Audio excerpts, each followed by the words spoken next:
കൂട്ടുകാരെ, പഞ്ചാഗ്നി പുത്തൻ പ്രൊമോയിൽ ആഞ്ഞടിക്കാൻ ഒരുങ്ങുന്ന ആകാശിനെ തന്നെയാട്ടോ നമുക്ക് കാണുവാൻ സാധിക്കുന്നത്.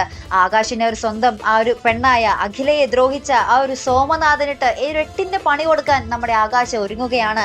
അതിന് മുന്നോടിയായിട്ട് നമ്മുടെ അഖിലയോട് വിളിച്ചു പറയുന്നുണ്ട്, നീ തന്നെ സോമനാഥനെ വിളിച്ച ആ ഒരു പരിപാടിയിലോട്ട് എങ്ങനെയെങ്കിലും അയാൾ എത്തിക്കണം, നീ വിളിച്ചാൽ അയാൾ വരും എന്നൊക്കെ പറയുന്നുണ്ട്. അപ്പൊ നമ്മുടെ അഖില അയാളെ വിളിക്കുകയാട്ടോ. അങ്കിൾ എന്തായാലും വരാം, ഞാൻ വിളിച്ചാൽ അങ്കിൾ വരില്ലേ എന്നൊക്കെ പറഞ്ഞ് ഭയങ്കര സോഫ്റ്റ് ആയിട്ട് സംസാരിച്ച് നമ്മുടെ സോമനാഥന് കയ്യിലെടുത്ത്. അപ്പൊ സോമനാഥൻ പറയുന്നുണ്ട്, അഖില മോൾ ഇങ്ങനെ വിളിച്ചാൽ ഞാൻ ഉറപ്പായിട്ടും എത്തും എന്നൊക്കെ പറഞ്ഞ് നമ്മുടെ സോമനാഥന് നമ്മുടെ അഖിലയുടെ ആ ഒരു കുരുക്കിൽ വീണ്.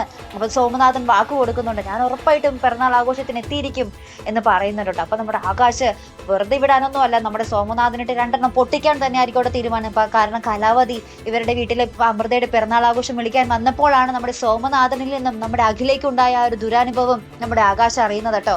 അപ്പൊ എന്തായാലും അഖിലയുടെ നേരെ ഇങ്ങനെ ചെയ്ത സോമനാഥനെ വെറുതെ വിടാനൊന്നും ആകാശിന് ഉദ്ദേശമില്ല അല്ലെ. അപ്പൊ ഒരു എട്ടിന്റെ കിടിലൻ പണി തന്നെ കൊടുക്കാനായിട്ട് നമ്മുടെ ആകാശ് അവിടെ പ്ലാൻ ചെയ്യുന്നത്. അപ്പുറത്താണെങ്കിൽ നമ്മുടെ ആതിരയും ആരാധ്യയും ആ ഒരു കിടിലൻ സർപ്രൈസ് ഒരുക്കാൻ വേണ്ടിയുള്ള ഒരു ആവേശത്തിലാട്ടോ നമ്മുടെ അഭിമന്യുവിന്റെ അനിയത്തി അശ്വതിയെ കണ്ടുമുട്ടുന്നുണ്ട്. എന്നിട്ട് പറയുന്നുണ്ട്, കേക്ക് കട്ടിങ് കഴിഞ്ഞ് അവരുടെ മോതിരമാറ്റം ചെയ്യാനാണ് ഞങ്ങൾ പ്ലാൻ ചെയ്തിരിക്കുന്നത്. അപ്പൊ അശ്വതി അഭിമന്യുവിന്റെ ആ ഒരു റിങ്ങിന്റെ ഒരു അളവ് അറിയാമോ എന്നൊക്കെ ചോദിച്ച് അവർ തമ്മിലുള്ള ഒരു കുശല സംഭാഷണവും നമുക്ക് ഇന്നത്തെ പ്രൊമോയിൽ കാണുവാൻ സാധിക്കുന്നുണ്ട് കേട്ടോ. അപ്പൊ എന്തായാലും നമുക്ക് കണ്ടു തന്നെ അറിയാം, ആ ഒരു പിറന്നാൾ ആഘോഷമാണ് ഇനി ആ ഒരു മെയിൻ നമുക്ക് കാത്തിരിക്കേണ്ട കാര്യമായിട്ട്. അന്ന് എന്തൊക്കെ ബോംബായിരിക്കും പൊട്ടാൻ പോകുന്നത്? അംബിക പലതും പ്ലാൻ ചെയ്യുന്നു, നമ്മുടെ കലാവതി പലതും പ്ലാൻ ചെയ്യുന്നു. ഇതൊക്കെ ആർക്കിട്ടായിരിക്കും കൊള്ളാൻ പോകുന്നത്?